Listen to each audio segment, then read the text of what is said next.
Welcome to Vin and Mike, episode 24, and we are live. Mike, we're What's live. up, Vin? We're live. YouTube, Twitch, Facebook, we're everywhere. So how you doing, Mike?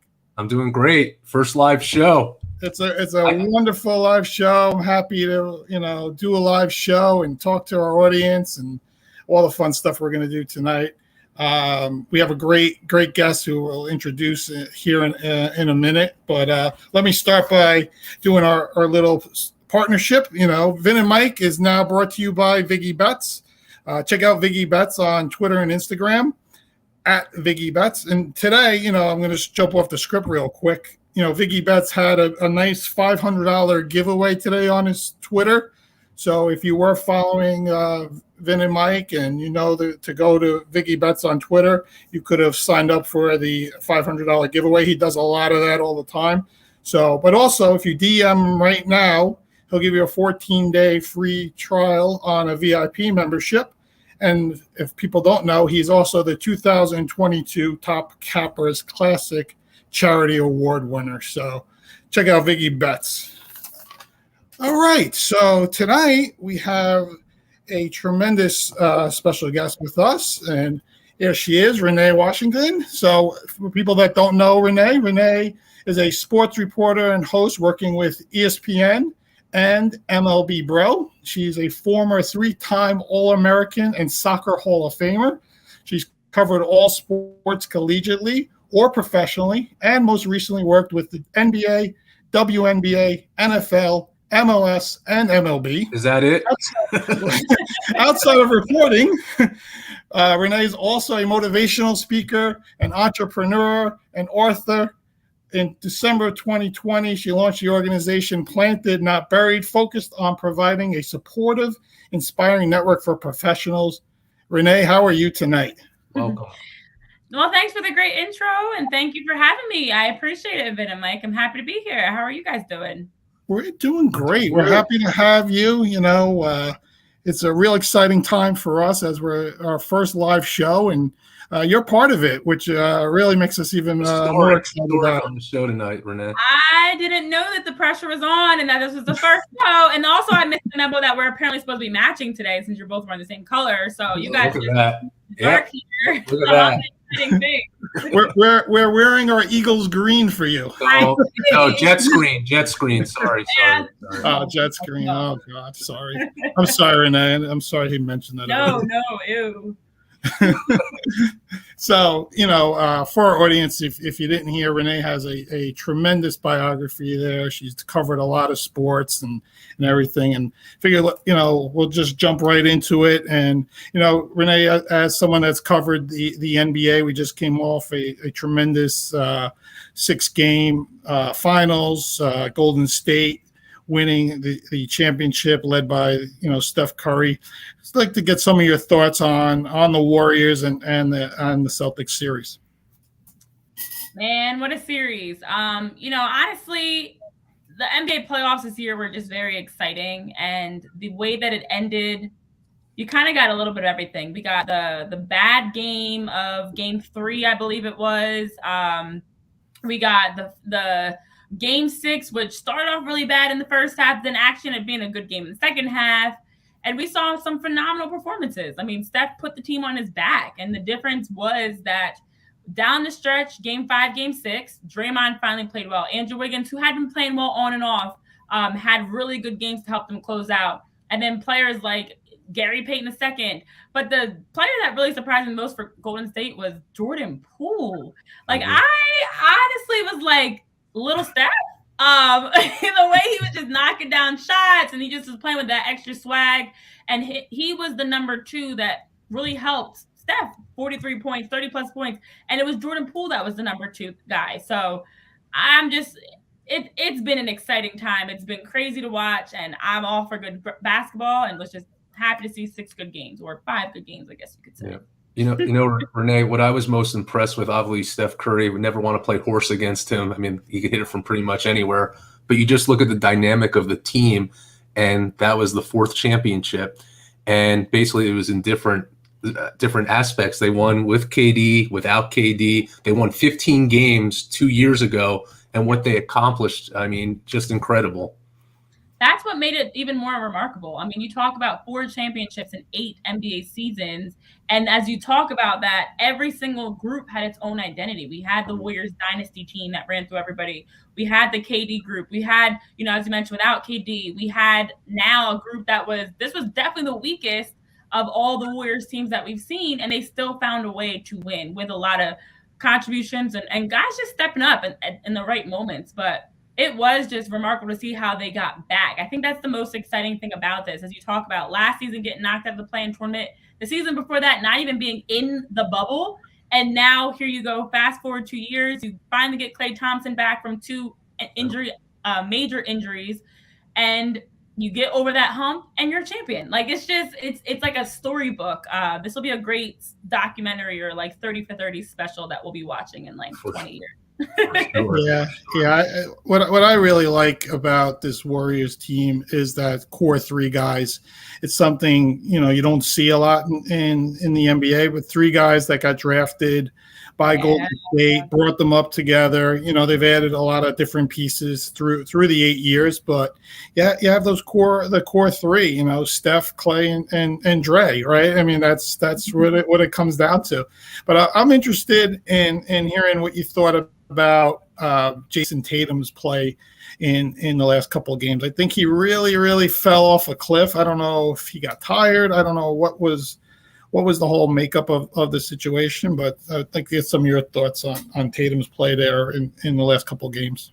Yeah. I thought Jason Tatum struggled throughout the playoffs, to be honest, especially in big moments. Like his stats in the fourth quarter across all the series was actually pretty alarming. And I remember that being a topic of discussion going into the finals of like, can he put together 4 strong quarters? Can he play that, start to finish consistently?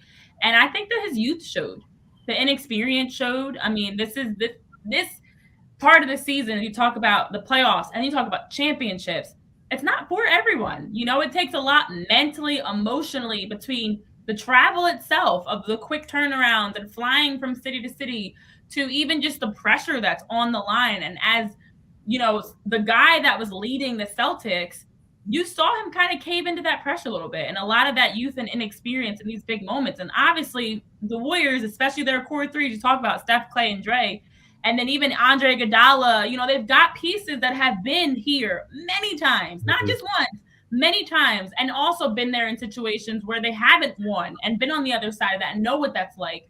So I do think that experience in itself is really what helped the Warriors, which is why when they went up, when the series was tied 2-2, that game 5, I was like, this is a game 5 that is so, so important to win. Because I felt like the Warriors had the experience that even if they went down 3-2, I think they'd have the ability to still at least tie it up and go to 7. But I knew that if the Celtics went down 3-2, the Warriors were sniffing blood. That's it. Like that was it for them. They were knowing that they were 1 game away. They weren't going to let it slip. But I think we saw Jason Tatum, and honestly, even at times Jaylen Brown, I thought struggled a little bit. Marcus Smart struggled a little bit, where he had moments that he just made some really inexperienced young plays. It's like those head scratching plays. And the Celtics player that I actually thought consistently did the best, Al Horford, by no surprise. He was so impressive, especially when game 1, especially he got them off to a great start. I mean, he was unbelievable. Game 6, he was the main guy. Honestly, he was the main one. I remember he got a big block. He got a big basket on the other end, like back-to-back plays where he was knocking down corner threes. He was the guy that really helped keep them into that or get them back into game 6 and come back in the second half. So honestly, to me, once you get to the finals, especially, that experience is such a difference. That's why players like LeBron, Steph have done well, or at least been able to get their team to that point, because it separates a little bit the talent from like the superstar maturity experienced talent of the league. Yeah. When you go back to the beginning of the 21-22 season, what was your prediction? Who did you think was going to be it? Were you thinking something totally different? A lot of people had the Lakers up there, obviously that bomb, the Nets. So what were your thoughts going into the season? Yeah, that's a great question. And I'm a LeBron fan, so I will always have the Lakers, or whatever team LeBron is on, I should say, in the running. Okay. So I have no problem admitting that if LeBron is playing, I have his team. I have high hopes for his team. Obviously, that didn't work out well. This Lakers group was not anything what anybody expected. I never had high hopes on the Nets. Obviously, it's very hard to repeat, so I didn't think the Bucks were going to have it in them. Not to mention, I wasn't sold on the Bucks. I really did actually, out of the East, have the Celtics or Sixers. The Sixers, especially in March when they brought in James Harden. A little bit before that, I wasn't positive, especially with Ben Simmons debacle. But I was always thinking it was going to be one of those two out of the East. And then out of the West, I was thinking either Phoenix, of course, the Lakers. And I was iffy about Golden State, but I knew you can't count out Steph and what he's able to do, especially with a healthy team around him. So I think my predictions definitely varied as the season went on, but I do remember as we got closer to the playoffs, my prediction was the Warriors or Suns out of the West, the Celtics were my front runner out of the East, especially after I saw them knock off Brooklyn the way that they did. So if LeBron comes to the Knicks, you're going to cheer for the Knicks, right? I would love that. Now I can go to more games. I mean, the Garden is actually very expensive, so maybe not. But I was hoping he came to Philly. I would love to have had him in Philly with the Sixers. Yeah, wherever he goes. So I'm waiting to see what happens and where we're going next. All right. I'm going to hold you to that, because for some reason the Knicks will draft Bronny, and LeBron says he wants to play with his son. So that's what I'm expecting. He'll be 40, 41 years old, but that's okay. That's what the Knicks do. So I'm ready for it. I mean, at this point, I feel like we're all expecting that wherever Bronny goes, LeBron will be going. And also, this is something I've been saying, and I'm just going to keep speaking it, and then I might be right. Who knows?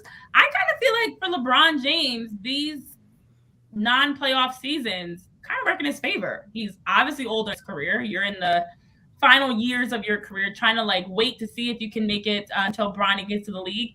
So it's kind of like the retirement team. You go there, you play a regular season, you're done early, you get to relax and watch the playoffs at home like everybody else. And now you have a little bit longevity that you can hold on for a few more years. I don't think he had it in him to continue to carry teams through the playoffs and play those extra months. So this is his retirement plan, in my opinion. I think it's all part of a bigger plan. It's fine. Yeah, he definitely played a lot of games for a lot of straight years. 10 straight years. Including not just NBA stuff, Olympics and things away from the NBA and all that. But away from basketball, you mentioned Philly all the time, and I know we have some people that listen to us that are Eagles fans and like to talk NFL. And I find the Eagles to be an interesting team, especially the way the NFC is. And I think there's a few real top-heavy teams, and then it really falls off. And the NFC East, to me, is one of those divisions that's kind of weak, as a whole. And I look at Philly, I think they're a team that really could propel themselves to the next level. But I think it's all dependent on the quarterback. I think Jalen Hurts is the X factor. What are some of your thoughts on the Eagles moving into the season? Yeah, I mean, I think I have always seen things differently when it comes to sports. I think I like to keep my perspective as a former player. And just knowing that it takes time. It takes time. That's why the Lakers, as we were talking about them, that's why the Nets, those types of teams, I wasn't sold on, because it doesn't matter how talented you are. You need to have that chemistry. You need to have the reps, the experience. And a team like the Eagles last season with a first-year head coach in Nick Sirianni, with a quarterback that was getting his first true season as QB1 after being backup, with a Devontae Smith who's very talented but a rookie, it was going to take time. And they have a lot of youth across that team. So I honestly looked at last season as a great foundation. No, I was not thrilled with the way Tampa Bay mopped them up. But I'm happy they got playoff experience. We were talking about with Jason Tatum. Playoff experience is valuable in any sport, on any level, whether it's the first round you get knocked out or you're getting past that. You need that playoff experience. How do you prepare mentally, physically? So I think, and I always say injuries aside, because we don't ever know what's going to happen, I think that Jalen Hurts is a quarterback that just is going to need that time. A lot of people expected him to just step right in. And we've seen what he's been able to do in the college game. We've seen what he's been able to do in moments here and there. But he is a player that needs that rhythm, that momentum, that chemistry with his O-line, and it didn't happen 2 years ago. So I don't know why people expected it to just magically click when you step on the field this past year. So I am not ready to write him off yet. I think give him a couple years, just like we give other quarterbacks a few years. There are quarterbacks doing way worse that still have starting spots. Give them some time, see what they can do. And I love that they were able to, in this offseason, be able to kind of put some pieces around him, bringing in someone like A.J. Brown. Like that's major. You know, the Eagles have kind of gotten it right so far. So stay healthy, keep bringing in some mixture of youth and experience, and I'm optimistic. I think the NFC, I agree, is a division that is open in that sense. So open. There's no shoe-ins. Prediction, their record. What do you think the record is? But we've got an extra game this year, right? Yeah, 17. 18, that's right. 18, right? Okay, so I had them going to the playoffs naturally. I'm not going to be a fan of a team and not have them in the playoffs. I could see them being like another wild card. They might not win the NFC East, but I think they're going to do enough to get in. So out of 18 games, I'm going to put the Eagles at a solid, I want to say 10-8, but I'm going to be ambitious and say 11-7. Okay. All right. Which is enough in the NFC to get into the playoffs. Oh, without a doubt. Yeah. They'll be the tops. Yeah. After you get the Rams and the Packers and of course Tampa, and then that's it, right? It's like it's a wild west after that. You mentioned yourself as an athlete coming up, and things as an athlete, and as a 3-time All-American soccer player at LaSalle. Tremendous collegiate career. Can you talk a little bit about, your high school journey and what made you choose LaSalle, and were there any other options for you, to play soccer? Yeah, it's crazy because I get asked these types of questions a lot, and when I was going through the recruiting process, I genuinely was just looking for a program where I could play. I just loved playing soccer. I played multiple sports. I played basketball, I ran track, I played soccer. Soccer was definitely my best sport. I was the most talented at it, but it was also the sport I enjoyed the most, which, in my opinion, goes hand in hand. And I just wanted to go somewhere I could play for 4 years. I wasn't expecting anything. I just was wanting to be in a program where I could compete for playing time. That was it. So when I obviously got into LaSalle and was going through the process, and as year after year, those 4 years went by, just realizing that I really was able to step into a program that not only was I able to compete for playing time, but I was also able to be a part of a lot of firsts, being able to be a part of a lot of historic moments, a lot of, just memories and championships and NCAA tournament games and things that had never happened, across LaSalle, but also even some first around the conference and around D1 soccer that I was able to be a part of. So, I look back on the journey, and I was recruited by a lot of schools, and a wide variety of schools, a lot of, Big East schools. I was recruited by ACC schools. I was recruited by, obviously A10 schools. So my tops were UConn and Georgetown, and LaSalle was a school that was just kind of like in the mix. Mm-hmm. They were not I won't say my fallback option, but it was my safer option in that sense. I wanted to go somewhere that challenged me, that academically gave me what I needed, and that really just had a lot of what I was looking for in terms of like a culture, a campus, an environment.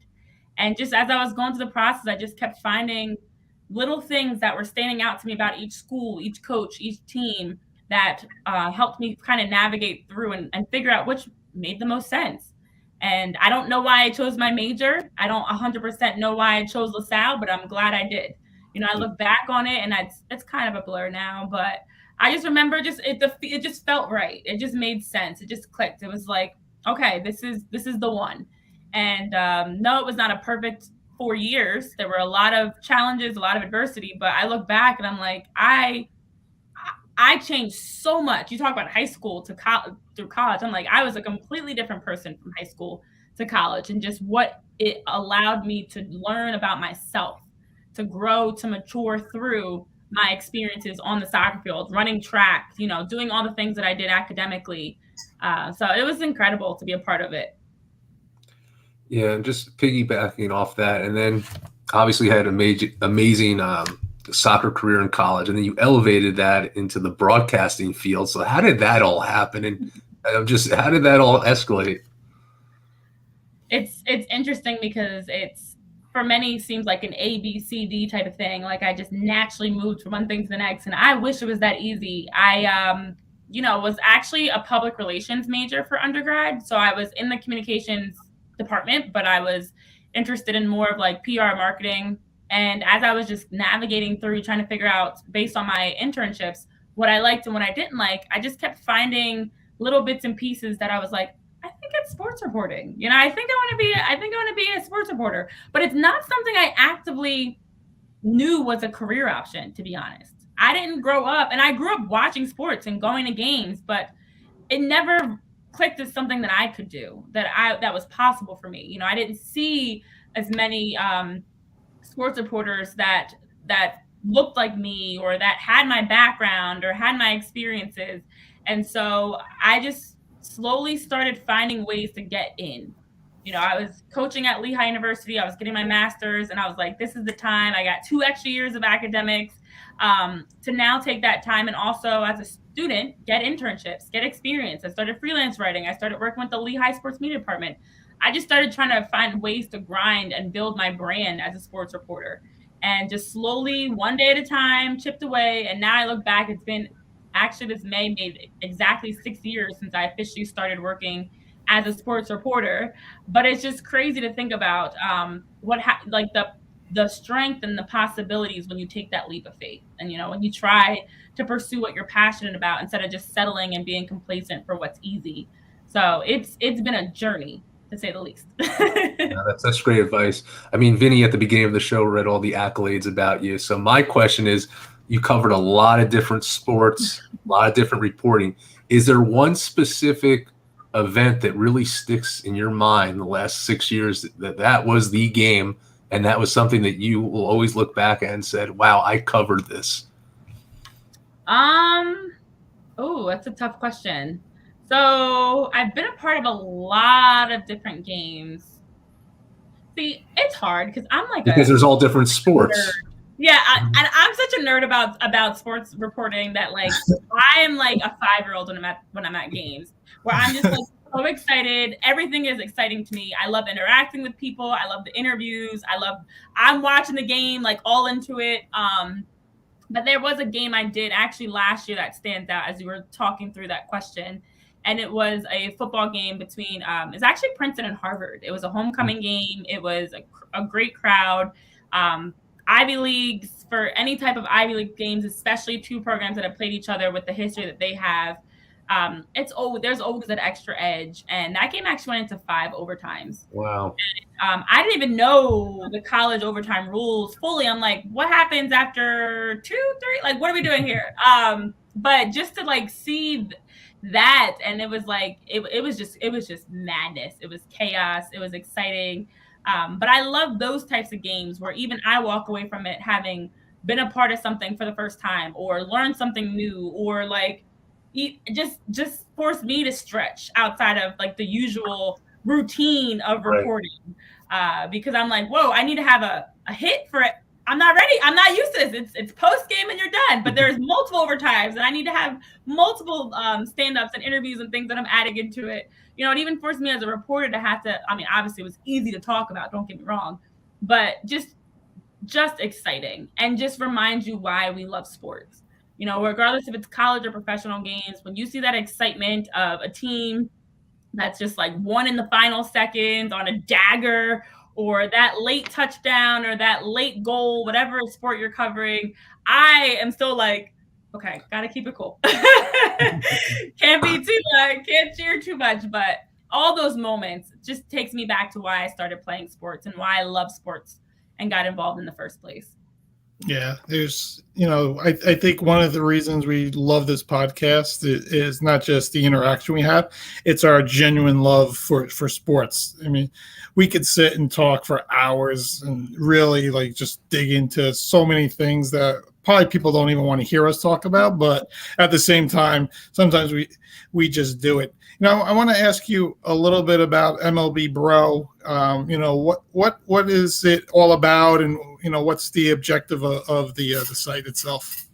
Yeah, so something I've actually been doing lately is part of my own kind of goals that I've set for myself is that I want to cover every sport actively. Like in this moment, I've covered every sport, but I want to tap into other sports. And so this is my first official opportunity in covering Major League Baseball. And MLB Bro is a site that's focused on helping to really highlight minority baseball players. So, Black and Spanish baseball players, telling stories around that, sharing different things going on around Major League Baseball on and off the field. And so for me, I actually just started officially. My first segment just dropped. Well, today's only Tuesday, so it just dropped on Monday of this week. And it's just been really neat to be a part of. At least what I've learned is being a fan of a sport, and I'm sure you guys can agree, is completely different than following a sport. When you actually have to follow and have talking points and have questions and have, facts that you're adding in and quotes that you're adding in, you even learn so much more than if you just watch a game. So I always am watching the games through the perspective as a reporter now. And this has forced me even to have to learn more than I was learning before as just a fan of baseball and a fan of sports in general. So I've actually been tapping in, talking about the Stanley Cup Finals, talking about Major League Baseball, talking about soccer, talking about basketball, talking about the NBA Finals, because I just think it's so exciting across the different fan bases and different leagues just to see how everybody operates and how it's covered and how people are talking about it. So MLB Bro is my first opportunity to really start tapping into Major League Baseball, and we'll see what happens from there. That's awesome. I saw on your Twitter you talking about the hockey, and it's been so exciting, especially for the Rangers, and they have nothing to be ashamed of. They had a great season. But would you say that hockey is the best sport to watch live, hands down? Oh, okay. You have to come prepared because hockey is cold. So I definitely would prefer to watch hockey as a fan than as a reporter. Covering hockey as a reporter is like a scary situation. So I will say it's one of the best because the fans are incredible. Hockey fans are ruthless, and it's crazy because us Eagles fans get a bad rep, but all hockey fans are like that 24/7. And so the environment is just wild. You've got everyone's just screaming and cheering and all into it.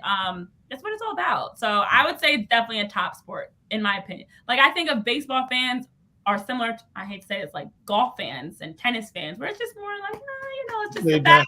It's laid back. It's laid back. It is. It's laid back. Mm-hmm. Hockey is a lot more like football, boxing, wrestling, where everyone's just like locked in and you're just constantly, I that's my type of fan base. So yeah, it's been great to watch, at least the Stanley Cup Finals. And I agree, the Rangers, the Flyers. So it's been an okay season so far. So do you think Tampa Bay could come back? Winning Game 3 was huge. Huge, yeah. Going down 3-0 that was it. There was no way I don't know the last time it happened in sports. You've seen 3-1 comebacks. A 3-0 is a little different story. Especially after losing 7-0. Like that's a gut check right there. So I think being able to respond back to at least make it a series, I could see, here's my okay. I could see it going up 3-1, 3-2, and then winning 4-2 for Colorado. Mm-hmm. I don't know that Tampa Bay is going to have enough to win 3 games, to be honest. I feel like this was a catch-up game. In the sense that it just seemed like they're kind of running out of gas a little bit, and Colorado has been having a little too much for them. So I think it was Monday night's game was a redemption game that was much needed to rebound, but I don't know that they can continue that for 3 more wins. So I'm all right. I'm going Colorado, but okay. I'd love to see a three in a row. I didn't realize it's been 20 years since that happened in any major North American sport. I'd love to see that, but I don't know if we're going to see it now. maybe. Yeah, just wanted to backtrack for a second. growing up, was very curious to know your athletes or sportscasters that were your inspiration and who you really looked up to. Yeah. I have definitely had a number of influential people in my life. I personally, people that I know, like my family. For me as an athlete, actually, two of the most pivotal people were my two older sisters, because my parents used to have this saying of finding your rabbit, which is the person that you're constantly chasing to try to be better than. And that was my sisters. They were two of my rabbits. They were 3 years old. Well, they're 3 years older than me. So in soccer years, that's like dog years. So it was, they challenged me to beat up on me. And then in terms of athletes, I was always a fan of, like, from the basketball standpoint, I grew up going to Sixers games, Liberty games, Mystics games, going to Eagles games, watching sports. I was a huge Allen Iverson fan. And that's why number 3 has actually always been my favorite number. And it's because of AI. But I didn't have any specific role models in sports reporting that were women. I was a fan of David Aldridge and, different people that I saw on TV. But it wasn't until I got older that I actively started having role models in the industry and people that I could relate to and felt like I want to be like them.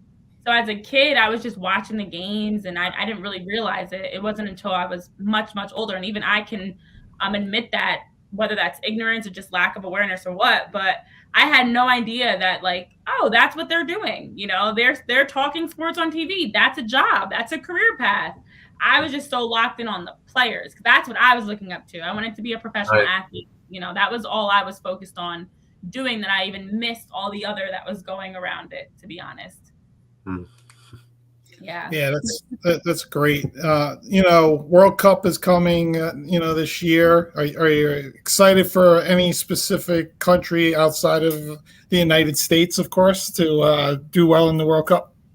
Yeah, I mean, glad the United States is in. I love what the World Cup brings for soccer. As a soccer player myself, in the United States, we are behind. And our fan bases are nowhere near. In fact, now you want to talk about a game to go to, and hockey being a top game. I need to go to a European soccer game because they are lighting fires literally in the stands. And I'd like to maybe not be a part of that, but I'd like to see it from a distance. So I think it's just so great for what it does for soccer and football, I should say, around the world, to have that international competition. I don't have any specific teams. I always just kind of go into it excited for everyone. I just love watching.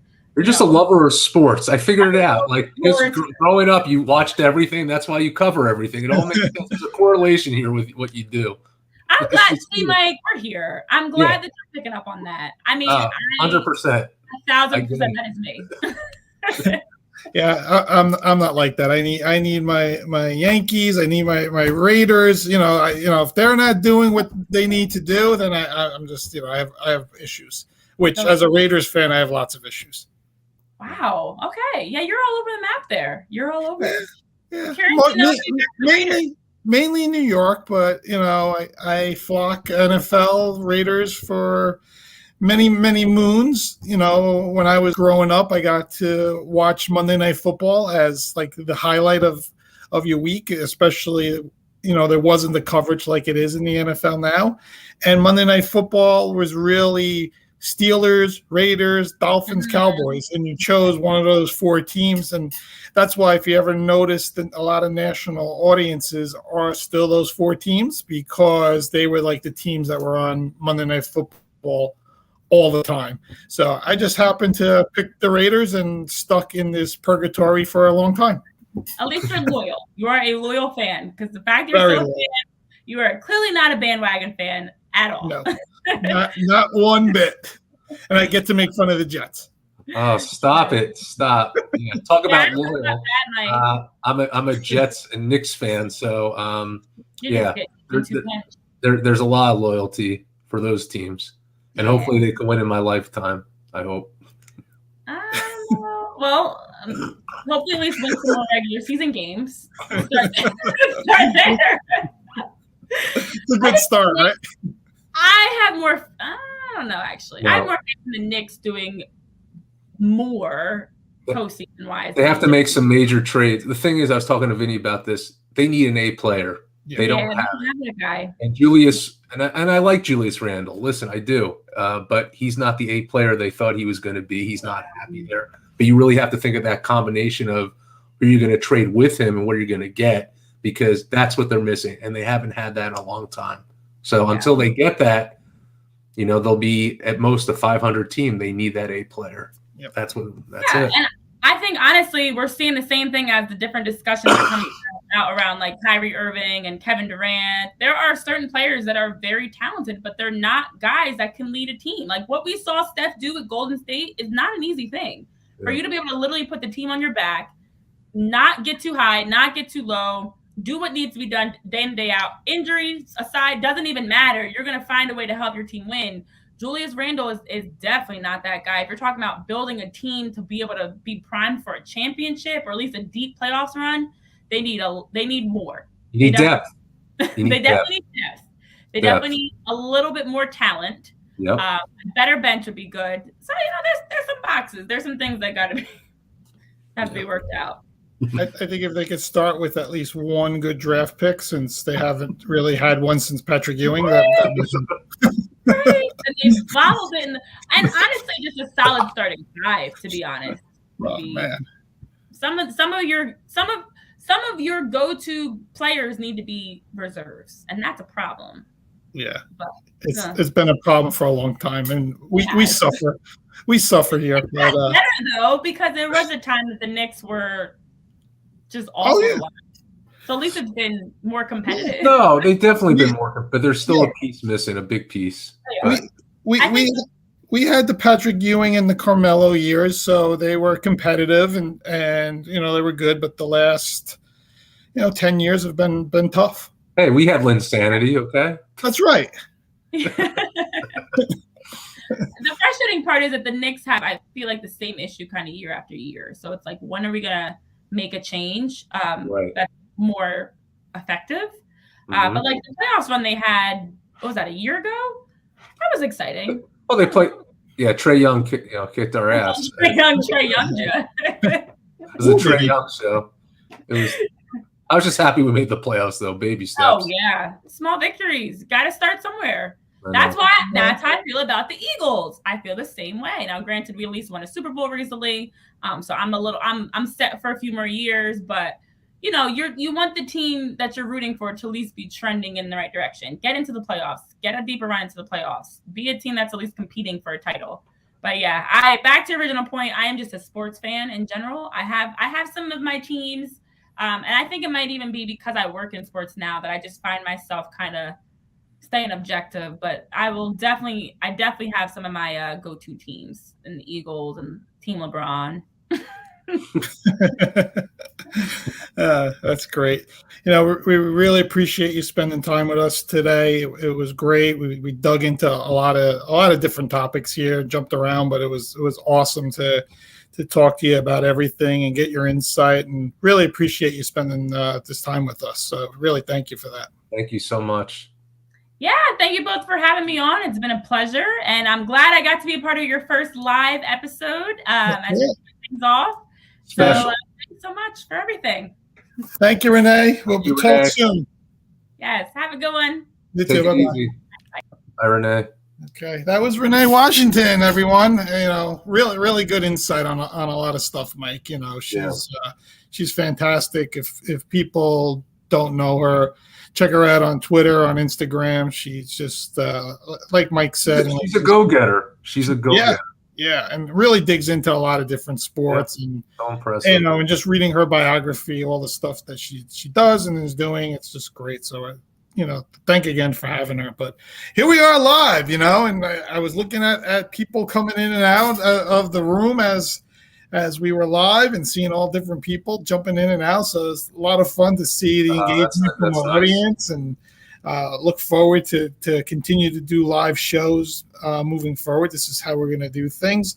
And then hopefully in the next week or so, we have some bigger announcements coming. We're working on some other stuff. So hope to have all that for our fans and everything. But let's jump into it, Mike. We did discuss a little bit with Renee the NBA Finals and some of her thoughts on how Steph ran things and how Tatum really did fall off. I want to hear some of your thoughts on all of that. Yeah, I mean, it was just consistent. They couldn't stop Steph Curry. That's the bottom line. He was unstoppable from all dimensions of the court. And you know what? What was so impressive about the Warriors were just them to, as Renee said in the fourth quarter, that Jason Tatum was not effective. And when your star player is not effective, it's very hard to win games. But they were able to stop him, and other people that they need were not stepping up. On the Warriors side, you had good scoring from Klay Thompson, Curry, of course, and finally in that last game, Draymond got into double figures. Andrew Wiggins was so impressive, and as she said, Jordan Poole was phenomenal. So you talk about depth, the Warriors had it. They were able to really stop a tough defensive team in the Celtics. And I had hopes for the Celtics. I thought that this could go to 7 games, but after the Warriors were up, it was really hard for the Celtics to come back, and they just had their number, and it was a great finals. And my hat's off to the Warriors. And Vinny, we talked about this with Steph Curry now, and where you would really rank him as a player in this top 75 NBA. And would you say he's a top 10 player? He's got 4 championships now. Where does he stand? So I'm going to throw you out some names, and then you tell me if you'd put Steph over them. Okay? Sure. Michael Jordan. No. LeBron James. No. Magic Johnson. No. Kareem Abdul-Jabbar. No. Larry Bird. No. Kobe Bryant. No. Bill Russell. No. Not yet. Oscar Robertson. No. Legend. No. Wilt Chamberlain. No. Tim Duncan. Okay. That's where it starts. Shaquille O'Neal. No. Jerry West. Maybe. Okay. So he is probably top 15. He is probably on the cusp of top 10 if you would put him potentially over Duncan. But it's so hard, and I had this discussion with a few people. That top 5 is almost impossible. You can't touch it. You can't touch it. It's almost impossible. I mean, Jordan, LeBron, Kareem, Magic, and then if you throw in Russell or Bird or Kobe, whoever your 5 is, and that could be your 7. So your top 7 could be uncrackable. It's just really, really tough. And then, you're talking about Oscar Robertson and Wilt Chamberlain and Tim Duncan and Shaquille O'Neal and Jerry West. And, there's so many guys that are right there outside of that top 10 that I think Steph, he joins that little group, but it's that top 7, top 9 are just very hard. And the top 5 is just almost impossible at this point. There's, you look at the guys that are currently active, I don't know if anybody could start moving in that direction. People talk about Giannis and Luka and Jokic, but you got to win lots of championships. You got to do lots of things for lots of years. Wait, here's my question to you. Okay. Yeah. Steph Curry's won 4 championships. Mm-hmm. Larry Bird, I believe, won 3 championships. He did. Am I correct on that? 81, 84, 86, right? Yeah. Yep. Let's say Steph Curry wins another. Yep. 5 to Bird's 3. Yeah. Then you start to say to yourself, how do we match these players? Because to me, star players who win championships really tell a story. But how do we indicate that? And how do we start comparing that? Right? Well, can a Steph Curry get to a Larry Bird stature and what they've meant to the game? Can he get there if he wins? Because right now I know it's 4-3. I still think Bird's ahead of what he accomplished and what he did for the Celtics and the NBA. I still put him ahead. But if Curry wins another championship or 2, you start to have these conversations of now what are we looking at? Yeah. You make a really good point. So Steph is probably the guy that could start cracking that potential, right? I don't know. Like I said, I don't know if he ever can really crack a top 5, but yes, he wins another championship. His first one was 2014, and now we're 9 years, maybe 10 years away from a 5th one. So you put him, in that Magic Johnson kind of thought process, right? Magic won his first one real early. 10 years later, won his 5th one. When you look at it, so there is that potential of going it. The difference is, I think, when you look at Bird and Magic, is they played each other in so many of those finals, in so many games, and really is bigger than just the championships and what they did. It's where the NBA was when they came into the league together in 79 and in 80, and what they did for the game and how they propelled the game to another level, and then how that made the transition for Jordan coming into the league, and then all these other guys to follow Jordan, and where the NBA took off with Jordan and all that, and how Bird and Magic really reestablished the NBA. And I think that's where the difference is when people look at Magic and Bird overall, is more than just what they did on the court. It's where the game was and how the game grew with them being there. So I think that has a lot to do with it. But again, as far as pure talent, championships, leading teams, Renee made a good point. There's not a lot of guys that could carry a team like Steph Curry did. He really carried that Warriors team in this NBA Finals, because not every player played well with him in every game. Right. Clay had a lot of tough games. Draymond actually got benched.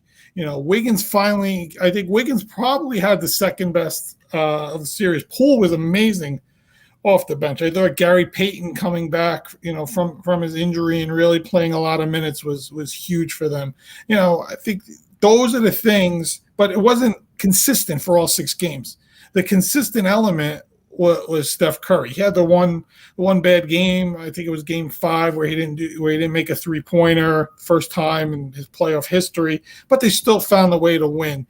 And game 6, he had Michael Jordan eyes, or Kobe Bryant eyes, as I like to say. He was going to win that game whichever way he could. So I think he's got a potential of being a top 10 player. I don't ever know if he'll be a top 5. I just think unless he wins another 2 championships here at his age and wins 3 in a row, then all of a sudden he has 6. You might have to say, okay, now you have to have that conversation. I just don't think we're at that conversation right now. Time will tell. We'll see. Yeah, time will tell. Absolutely. And time has told for Rob Gronkowski. He has decided to retire again. I expect him to be the WWE heavyweight champion in 2 weeks. He'll take on Roman Reigns and do some kind of splash move, and we'll be watching Monday Night Raw instead of Monday Night Football. But I think when I look at Gronk's career and players I've seen at that position, I think for me only Tony Gonzalez probably overall is better. I think he's the second best tight end I've seen for myself. I can't compare him to some of the old timers because I never watched them. But when I look at today's modern game, what he did, how he was huge for Brady in New England, how he goes to Tampa, wins a Super Bowl with Brady again, that whole relationship. But it's just his pure talent, his strength, his size, his speed, his just all those little things. I'm just really impressed with the guy, and I wish him well. And I just think when I look back on his career, he's first ballot Hall of Famer. Just a lot of fun. No, I'll tell you something. I mean, because when that announcement happened, I just went to go look at highlights and how you just go through people. But him and Tom Brady were so great together, and then I just thought in my head, Maybe he's pulling a Brady. He'll say you retire, and then he'll just miss him too much. And then he came back, and he'll say, "No, I'm coming back as well." Maybe it's a gimmick. I don't know. Maybe they're going to be selling $80 Tom Brady shirts together. I'm looking at this Tom Brady website. I'm like, these pants are really nice. Maybe I'll get a pair. $120. Yeah, okay. No, I'll just go to Kohl's and get 6 pairs of $20 pants. What a career though. That'll last me a lot longer too. Hey, by the way, our man Ryan Fitzpatric. Yes. You got that Amazon deal, right? Yeah, he's gonna be an Amazon analyst. We're trying to get him on the show. He's friendly with our good buddy Gus Farad. I'm trying to do a little connection with Gus and trying to get him on. And I don't know if this Amazon deal now is going to block all that. These guys, they move to these networks and then they can't do shows or they can't talk about football because, they're only allowed to talk about football on Amazon. But how do you have Ryan Fitzpatrick on? What are we going to talk to him about? The Mets? I mean, it's like a little crazy, but I'm happy for him. I think it'll be, I think Tony Romo has done something for the quarterback in the NFL, the retiring quarterback. He's brought a level of understanding to the game and an excitement that quarterbacks and the knowledge that quarterbacks have that I think a lot of other positions don't. And that's where you're seeing a lot of these guys, that are coming out of retirement and getting these analyst jobs. A lot of them are quarterbacks. I know Aikman has been there for a long time, but Romo just changed, I think, the way people are analyzing the game again, similar to the way Madden did things when he first came in. I think Romo brings a whole new aspect to it, and I think that's why you're seeing Tom Brady get a big deal from Fox, and now Ryan Fitzpatrick going to Amazon. I think you're going to keep seeing that. Yeah. What's awesome about him is that he spent 17 years in the NFL, 9 different teams. And of course, his nickname Fitzmagic because he was just he was great on the Jets, and he just brings so much to the booth. I mean, with his experience and the different teams that he played on, and he's a funny guy. He's very quirky, so I think he'll be great. He joins Richard Sherman and Tony Gonzalez, right? I mean, that's the team at Amazon, I believe. So he's going to be a great fit for them. It's going to be a lot of fun. Yeah, do you know Richard Sherman is his own agent? He does all that stuff himself. I did not know that. Yeah, that guy's impressive, man. People talk about him, all the things he does, but I'm impressed that certain things people do off the field, and that's always exciting. Yeah. Real exciting here, as we know, and I want to talk about our New York Yankees. Oh, yeah. It's been real exciting, man. 50 wins. This team is doing phenomenal. I know when we came on the air, they were losing. Let me see real quick here. Yeah, they're still losing 5-2. So we won't talk about tonight's game. That's all right. But listen, they're 50-17. 50-17. They're on a tremendous pace. The starting pitching has been phenomenal. Awesome. The bullpen has been great. They don't even have every single arm in that bullpen. Aaron Judge, he is, if somebody's not the face of Major League Baseball, I know Mike Trout is probably the best player in baseball, but Aaron Judge, New York Yankee, big time player, bet on himself going into, this season. Just, it's a whole different level of baseball when you play for the Yankees, yep, or for the Red Sox or for the Chicago Cubs. Big market teams that have huge histories, hard places to play, huge media. And when you step up to that level, it's just been great. And I think, I love Aaron Judge right now. I think a lot of fans are going to games that are hyped, are going there to see Aaron Judge. They're going to see Garrett Cole pitch where, almost a no-hitter like he did again. He's had multiple games where he's taken these a little later. This team is just really, really sparking a lot of interest in New York. on top of what the Mets are doing without Scherzer and DeGrom, New York baseball is just hot right now. Yeah. It's been great. I just want to go back. What impressed me about the Yankees most just recently is when you lose to a Toronto team 10-9 after a 14-game winning streak, a lot of teams go into a little slump, right? Not this team. They picked themselves right up. Cole pitched almost a no-hitter the other day. Their bats are going. I mean, that was the most impressive thing to me, what they did. And then, Renee, you're right. Without DeGrom and Scherzer, look what the Mets have done without those two key players. Yep. Did anyone think that the Mets were going to be like this?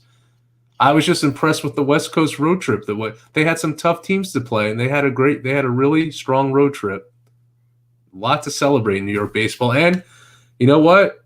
People are talking Subway Series, and it's a definite possibility. Well, remember what I said. I was hoping we wouldn't get that June swoon, and here we are, June 21st. I don't see any swoon from the Mets. Like I said, once we get into July, and I was going to compare some records and see where both teams were, and really start hyping up this Subway Series train. I was really excited for New York baseball. As much as we were just talking before about how the Knicks keep us down and how it's just it's very depressing bringing that up. Very depressing. Oh, it's just so annoying. But we got baseball, man, and it was hot. The Rangers, were hot, in hockey. Well, they helped Evelyn, bring that up to the next. The Rangers really. Yeah, it's just between that and the Mets and Knicks. Yeah, this time of year is usually like a slow sports time, right? Because basketball's over, hockey's coming to an end, NFL hasn't really kicked into gear, so you got to rely on your baseball teams, right? On top of maybe watching some golf or tennis or whatever little other things, but your four major sports, and the Yankees and Mets are keeping us hyped up.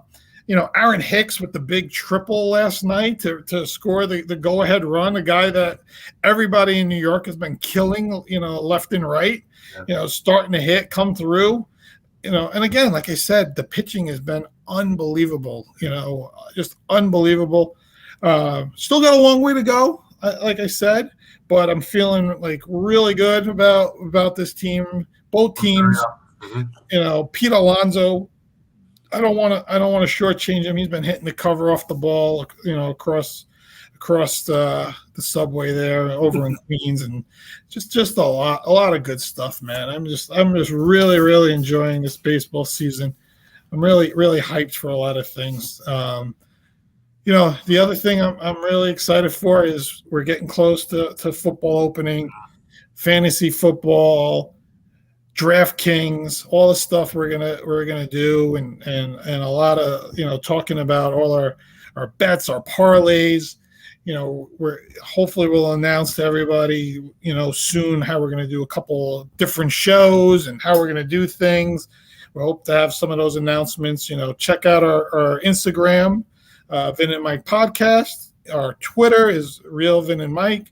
We're live here. You guys, Facebook, YouTube, Twitch, we have a nice little comment section. You can go on any one of those services and ask questions, type away. We're probably going to do some segments, with our audience as time goes on and really dig into it. So we're really excited for where the show's going and all the hype that we've seen with it, and really liking a lot of people opinion of what we're doing. So I don't know, Mike, how you feeling about all this? How can I not feel good about this? Our first live show. Renee was an awesome guest. Thanks again. I mean, so inspirational, all the sports that she covers and what she's doing. Couldn't ask for a better guest tonight, and just really hyped up about New York sports. And this is great. Like as Vin said, next couple of weeks we're going to have some, knock on wood, some good announcements on where the show's going. So we can't wait to tell you guys about that. And we really appreciate all your support. So till next time. Wait. One thing. I got to do my weekly segment. Go ahead, Vinny. My weekly segment. How's Justin Bieber doing? Oh, you jinxed it. No, that was 2 weeks ago. I want to know how he's doing today. I don't know. I didn't pay attention. Has he rescheduled his Garden concert? I didn't check in with him. I will call him after the show. All right. I have a question for you though. Yeah. After you start. Yeah. To get when you for this show today, I see your voice at the beginning of the show was so amped up. You had a lot of motivation. Did you watch Air Bud last night? I did, of course. Okay. I just want to make sure. I'm proud. There's nothing like Air Bud. There's Rudy, there's Friday Night Lights, and then there's I love that dog. All right, I can't take any more. Come on. Hey, Vinny, you like that dog? I do. All right, everyone. Thank you for everybody that's tuned in on the live show tonight. Appreciate everyone. Check us out on Twitter again, Facebook page, Instagram. And with that, everyone have a great night.